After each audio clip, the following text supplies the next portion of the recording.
आओ, thank you Jesus. खुदावंद के वचन के लिए, खुदावंद की बातों के लिए अपने हाथों को उठाकर अपने दिल में प्यास को जगाते हुए, क्योंकि वचन कहता है कि अगर तू प्यासा है तो मैं तेरी प्यास को बुझाऊंगा। अपने हाथों को उठाओ, खुदावंद से बात करो। परमेश्वर तेरा वचन जिसका मैं प्यासा हूं मेरे हृदय में आए। तेनू वचना दे नाल खरावांगे,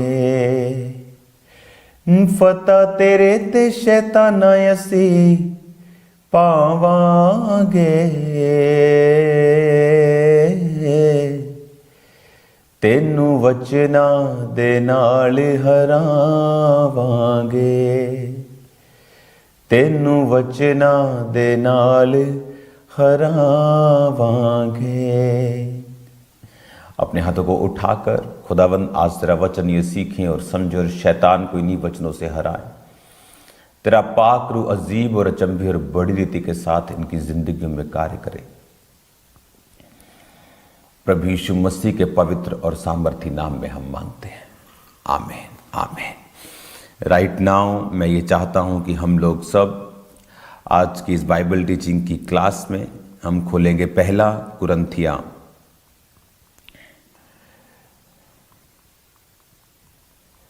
उसकी 4 और 15 आयत को हम पढ़ेंगे। अपनी स्क्रीन के ऊपर अगर आपके आती है तो आप उसे देख सकते हैं, नहीं तो आप अपनी बाइबल में से निकालेंगे उसे।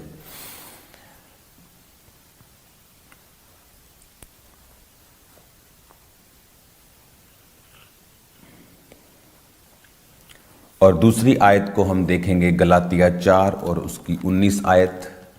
इसको आप नोट कर लें, पहला कुरिन्थिया 4 उसकी 15 आयत को। आज पवित्र आत्मा क्या चाहता है अपने लोगों से? क्रिश्चियनिटी में, मसीहियत में परमेश्वर का आत्मा क्या चाहता है? क्या परमेश्वर का आत्मा ये चाहता है कि वचन सुनाने वाला और सुनने वाला अपने मन से वचनों को सुनाए और अपने इमोशंस को, जो आज डाउन है कल अप हैं, आज गुस्से में हैं कल आनंद में हैं, क्या आप लोगों को वो सुनाना चाहते हैं, या आप एक्यूरेटली परमेश्वर के वचन को सुनाना चाहते हैं? किसी की जिंदगी में परमेश्वर का आत्मा बड़े मिरेकल कर रहा है और उसे लगता है परमेश्वर भला है, और किसी की जिंदगी में वो परीक्षाओं से निकल रहा है, उसकी फैमिली में किसी की डेथ हो चुकी है या उसका लॉस हो चुका है, उसे क्या लगता है कि परमेश्वर बुरा है। पर ऐसा नहीं है। वचन कहता है कि परमेश्वर भला है। तो क्या हमें वो सुनना है जो कोई इमोशनल होकर या अपने एक्सपीरियंस से सुना रहा है, या हमें वो सुनना है जो वचन कहता है? बाइबल में अलग अलग तरह से जो वचन की परिभाषाएं दी गई हैं, उनको पढ़ने से पहले इसीलिए कहता है नीति वचन कि मैं अपना वचन तुम्हारे लिए उंडेल दूंगी। जब परमेश्वर की बुद्धि, परमेश्वर की आत्मा तुम्हारी जिंदगी में होगी, तो वो परमेश्वर के वचनों को तुम्हारी जिंदगी पर उसकी सही परिभाषा को उंडेलेगी। आज देखकर बहुत दुख होता है जब वचन सुनाने वाला भी परमेश्वर का वचन सही तरीके से नहीं सुना पा रहा। वो इमोशनल होकर सुना पा रहा है, वो अपने एक्सपीरियंस शेयर कर रहा है, लेकिन वो एग्जैक्टली बाइबल का कौन सा अध्याय, कौन सा पद, किस कॉन्टेक्स्ट से, किस ओरिजिन से, कहां से, क्यों निकला है, उन चीज़ों को वो समझा नहीं पा रहे। और उसी वजह से कई बार वो खुद भी ग्रोथ नहीं करते, कई बार उनके लोग जो हैं वो ग्रोथ नहीं करते। क्योंकि परमेश्वर क्या चाहता है? बाइबल कहती है अगर कोई घमंड करे तो इस बात पर करे कि वो यहोवा को जानता और समझता है। जब आप परमेश्वर के वचनों को एग्जैक्टली समझने लगते हैं जिस तरह से वो हैं, जिस तरह से आपके दिल में उस समय उस सिचुएशन के हिसाब से क्या आ रहा है, ये मायने नहीं करता। परमेश्वर का वचन उस सिचुएशन में क्या कह रहा है, ये मायने रखता है। हालेलुया। क्या हमें वो सीखना है जो परमेश्वर का वचन कहता है? इसीलिए आज लोगों के डिसीजंस परफेक्ट नहीं हैं, लोगों के डिसीजंस राइट नहीं हैं, उनकी लाइफ में उनके अपने लोगों के डिसीजंस राइट नहीं हैं, वो लेवल अनॉइंटिंग का नहीं है। रीज़न ये है कि जितना अधिक हम वचनों को प्रैक्टिकली समझेंगे, जितना अधिक ये वही परमेश्वर है जिसने लोगों को चंगा किया, वही पतरस जिसकी छाया से लोग चंगे भी होते थे, और वही पतरस था जिसने हन्ना और सफीरा को बोला था कि अब तुम्हारे गाड़ने वाले तुम्हें ले जाएंगे, और दोनों मर गए थे। जिन्होंने ऑफरिंग जो थी वो रख छोड़ी थी, अपनी जमीन को बेच के बोला था कि हाँ हमने इतने में ही बेची है। तो तब परमेश्वर का प्रेम कहां था। लेकिन अगर हमें ये अकल नहीं है और हमें ये स्पिरिचुअल बुद्धि प्रभु ने नहीं बख्शी है कि कौन सा वचन कहां फिट होता है, इसीलिए हम उस लेवल का काम, उस लेवल का पैनापन अगर कुल्हाड़ी में नहीं है तो वो चल तो रही है पेड़ के ऊपर, लेकिन इतने पेड़ नहीं वो काट पा रही। लेकिन जो कुल्हाड़ी पैनी है, जो कुल्हाड़ी धारदार है, थोथी नहीं है, फेक नहीं है, वो लगातार पेड़ों को काटती रहेगी क्योंकि उसकी धार जो है वो पैनी है। वचन का समझना राइट रीति के साथ आपकी धार को पैनी करता है। आप जानते हैं क्यों शैतान चरवाहों के पीछे पड़ता है, क्यों वो उन्हें गिराना चाहता है, क्यों वो उनकी जिंदगियों में काम करना चाहता है? क्योंकि उसे मालूम है, जो वचन कहता है कि मैं चरवाहे को मारूंगा और भेड़ें तितर बितर हो जाएंगी। यह वचन यीशु मसीह के लिए लिखा है, लेकिन यीशु मसीह ने यह भी कहा है कि जिस तरह पिता ने मुझे भेजा मैं तुम्हें भेजता हूं। हालेलुया। हमें यह बात समझनी पड़ेगी कि परमेश्वर का वचन जब हम पढ़ते हैं, उसका अगला पिछला उसका बैकग्राउंड क्या है, उसकी समझ। जिस तरह बाइबल में एक बात लिखी है जो लोग बहुत बार पूछते हैं कि क्या किसी को फादर कहना चाहिए, क्या किसी को मदर कहना चाहिए, पापा कहना चाहिए, या क्या, क्योंकि वचन ये कहता है कि धरती पर अपना पिता किसी को मत कहना। हम जस्ट एक बात को वैसे मेरे स्पिरिट में आगे हम डिस्कस कर रहे हैं। तो आप ये नहीं जानते कि जीसस क्राइस्ट ने वो किन लोगों को लिए बोला और क्यों बोला और कब बोला। पौलुस पहला कुरिन्थियों 4:15 में लिखता है, क्योंकि यदि मसीह में तुम्हारे सिखाने वाले 10,000 भी होते तो भी तुम्हारे पिता बहुत से नहीं, इसलिए कि मसीह यीशु में सुसमाचार के द्वारा मैं तुम्हारा पिता हूं। ये वचन जस्ट मैंने अभी निकाला है आपके सामने आकर, मैं तैयारी करके नहीं आता हूं, जस्ट कि ये अभी आपको समझ आएगा कि जो स्पिरिट ने बोला है। ये वचन जीसस क्राइस्ट के वचन के बाद, जब जीसस ने कहा कि धरती पर पिता नहीं कहना, उसके बाद लिखा गया है, और पौलुस ने इसे लिखा है और पवित्र आत्मा की अगुवाई से लिखा है। पौलुस गलातियों की पुस्तक जब हम पढ़ते हैं, उसमें हम एक चीज को बड़े ध्यान से हम पढ़ेंगे। उसमें लिखा है कि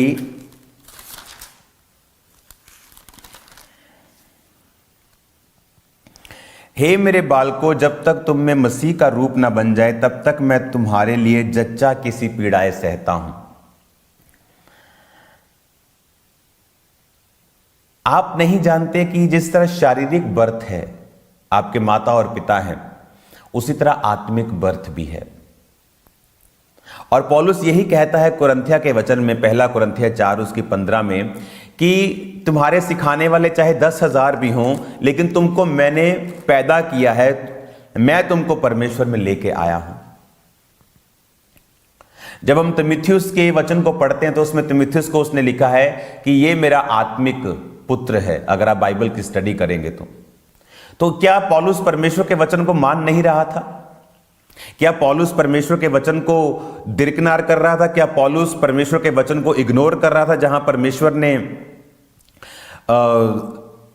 उसको कहा कि तुम धरती पर अपना पिता किसी को नहीं कहोगे? अगर हम इस कुरिन्थियों की आयत को पढ़ते हैं, हमें यह समझ आता है कि इसका ओरिजिन क्या है। जब परमेश्वर सदूकियों और फरीसियों के बारे में बता रहा था लोगों को कि धरती पर इनको अपना पिता मत बोलना, क्यों? क्योंकि सदूकी और फरीसी इस तरह से रिएक्ट करते थे कि हम ही हैं जो तुम्हें परमेश्वर की व्यवस्था सुना सकते हैं और कोई नहीं, क्योंकि सब प्रचार नहीं कर सकते थे, वही थे जो परमेश्वर की व्यवस्था सुनाते थे। तो वो अपना ओहदा रखते थे, मुख्य स्थान रखते थे। शादी में बुलाया तो मुख्य स्थान होगा, कि पाप माफ करवाने तो हमारे पास आओ, हम तुम्हारे लिए बलिदान करेंगे। तो जीसस ने कहा आप धरती पर इनको अपना पिता मत कहना, तुम्हारा पिता वही है जो तुम्हारे पापों को माफ करता है, और वही है जो तुम्हारे लिए गुनाहों के लिए, तुम्हारे पाप के लिए अब तुम्हें क्षमा देता है। क्योंकि अब मसीह में आने के बाद जब मसीह यीशु मसीह मुर्दों में से जी उठे तो लिखा तुम ही याजक हो और तुम ही राजा भी हो। यानी अब हमें उस पिता की जरूरत नहीं है जो हमारे पापों को जाकर माफ करवाए और हमें वही शिक्षा दे, क्योंकि अब आप बाइबल पढ़ के अपनी शिक्षा को ग्रहण कर सकते हैं। अगर आपने पाप किया है, आप अपने कमरे में बंद होकर प्रभु से उस पाप की माफी मांग सकते हैं और परमेश्वर आपको माफ करेगा। तो यदि परमेश्वर ने यह कहा है, हम पढ़ेंगे इस आयत को, पहला तीमुथियुस 4 उसकी 14 आयत को, और पहला तीमुथियुस 4 उसकी 14 को हम पढ़ेंगे। और इसमें हमें क्या समझ आती है जब हम पहला तीमुथियुस 4 उसकी 14 आयत को पढ़ते हैं, तो इसमें पौलुस क्या कह रहा है हम उसको देखेंगे आज। बात यह है कि क्या हमें यह नॉलेज है। ओके, इस आयत को दोबारा से निकालेंगे हम, पहला तीमुथियुस 4 उसकी 14 आयत को।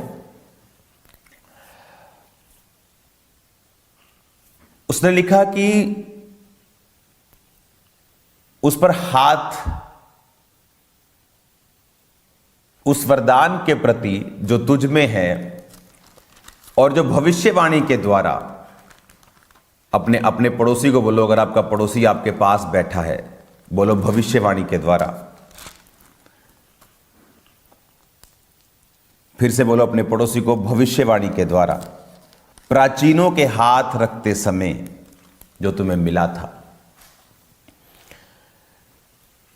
तीमुथियुस का पौलुस के साथ एक स्पिरिचुअल रिलेशन था।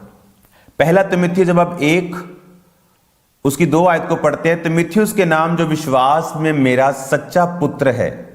इंग्लिश में दिखा देना एक बार इसको, तीमुथियुस 1 तीमुथियुस उसका 2 आयत, पहला तीमुथियुस 1 बाब 2 आयत।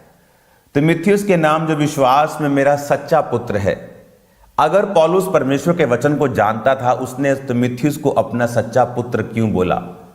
उसने ये क्यों नहीं बोला ये परमेश्वर का पुत्र है? क्योंकि धरती पर परमेश्वर ने कहा है कि अपना पिता किसी को नहीं कहना। पौलुस कहता है कि मैं जच्चा की सी पीड़ाएं सहता हूं। इसका मतलब अगर आत्मिक वो लेबर है, आत्मिक पेन है बच्चा जनने की, जिस तरह शारीरिक पेन होती है। और यीशु मसीह ने, अगर आप नए नियम में पढ़ेंगे तो कई बार लिखा है अपने माता और पिता की आज्ञा को मानना। अगर वो धरती पर किसी को अपना पिता कहने के लिए नहीं बोल रहा है, फिर वो वचन क्यों कह रहा है कि अपने माता और पिता की आज्ञा को मान? प्रेरितों में लिखा है, पत्रियों में लिखा है, यूहन्ना अगर आप पढ़ेंगे, पतरस पढ़ेंगे, तो अगर आप पौलुस की पत्रियां पढ़ेंगे तो वहां लिखा है अपने माता और पिता की आज्ञाओं को मान, अपने माता पिता का आदर कर। अगर पिता किसी को नहीं कहना है तो उनको क्यों फिर पिता बोला जा रहा है? वचन तो सबके लिए एक है। फिर अपने घरों में जो आपका पिता है उसे अंकल पे बोलना शुरू कीजिए, उसे कुछ और बोलना शुरू कीजिए, उसे ब्रो बोलना शुरू कीजिए। हालेलुया। फिर उसे डैडी मत कहिए, उसे पिता मत कहिए, क्योंकि वचन तो फिर एक ही है ना। आप वचन को डिफरेंशिएट कैसे कर सकते हैं? आप वचन को पार्ट कैसे कर सकते हैं? Unto Timothy my own son in the faith, in the faith, विश्वास में, आत्मा में मेरा पुत्र, शरीर में मेरा बेटा, आत्मा में मेरा बेटा। हालेलुया। शरीर में पीड़ा जनना और बच्चे को जन्म देना, आत्मा में भी पीड़ाएं होती है। अगर आप पास्टर्स को पूछेंगे तो किस तरह की पेन से वो निकलते हैं किसी रूह को बचाने के लिए या उनको सुरक्षित रखने के लिए। हालेलुया। मेरे को शौक नहीं है पापा मम्मी कहलवाने का, मेरे बहुत से बच्चे हैं ऑलरेडी, लेकिन राइट शिक्षा मसीहियत में होनी चाहिए। जिस तरह दुनिया में दुनियावी तौर के ऊपर आपके बच्चे आपकी प्रॉपर्टी का अधिकारी हैं, उस तरह आत्मिक दुनिया में भी आपके स्पिरिचुअल बच्चे आपकी स्पिरिचुअल प्रॉपर्टी के अधिकारी हैं। पर अगर वो आपको वैसा नहीं समझते, जस्ट पैस्टर समझते हैं,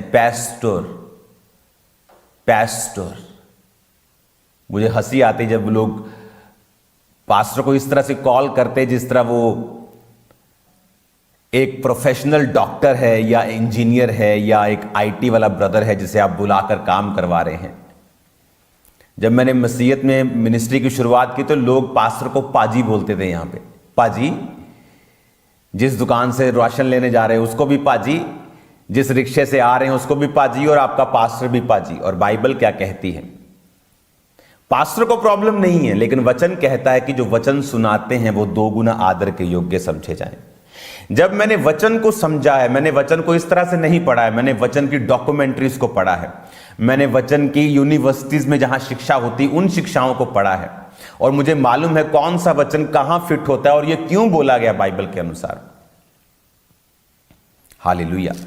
तो इन चीजों को जब हम समझने लगेंगे, इन चीजों को जब हम पुराने नियम में निर्गमन 20 उसकी 12 आयत में लिखा है अपने माता और पिता की आज्ञावान, और नए नियम में कहां लिखा है हम पढ़ेंगे इफिसियों 6 उसकी 2 आयत को। इफिसियों की पुस्तक 6 और उसकी 2 आयत को।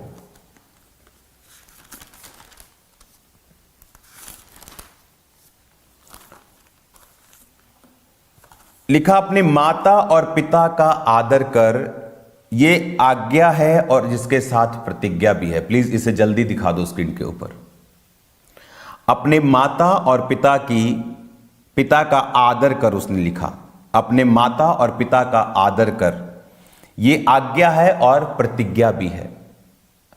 अगर जीसस ने कहा है कि पिता कहने ही नहीं है किसी को, फिर वचन नया नियम किसने लिखा? इफिसिया किसने लिखा है? चलो पढ़ते हैं किसने लिखा है। पौलुस की ओर से, पौलुस ने लिखा है।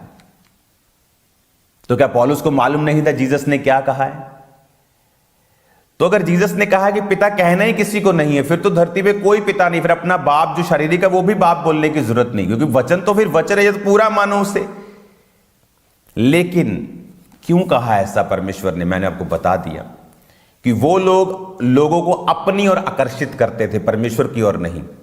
लोगों को अपनी ओर आने के लिए बोलते थे कि हम ही तुम्हारे पाप माफ करवा सकते हैं, हमारे सामने कन्फेशंस करो, हम ही हैं तुम्हारे बाप, हम ही सब कुछ करेंगे, हमें सामने रखो, हमें मुख्य स्थान दो, हमें खिलाओ, हमें पिलाओ, हमें मोटा करो। जीसस ने कहा अपना बाप इनको नहीं कहना है। हालेलुया। तुम्हारा बाप वही है जो तुम्हारे गुनाहों को माफ करता है, तुम्हारा बाप वही है जो तुम्हारी प्रार्थना को सुनता है। लेकिन धरती के ऊपर जिस तरह स्पिरिचुअली, जिस तरह फिजिकली हम चाइल्ड को जन्म देते हैं, स्पिरिचुअली भी चाइल्ड को जन्म देते हैं। जो फिजिकली अपने बाप को बाप बोलता है, तो स्पिरिचुअल, क्या आप स्पिरिचुअल लाइफ को ओरिजिनल नहीं समझते हैं?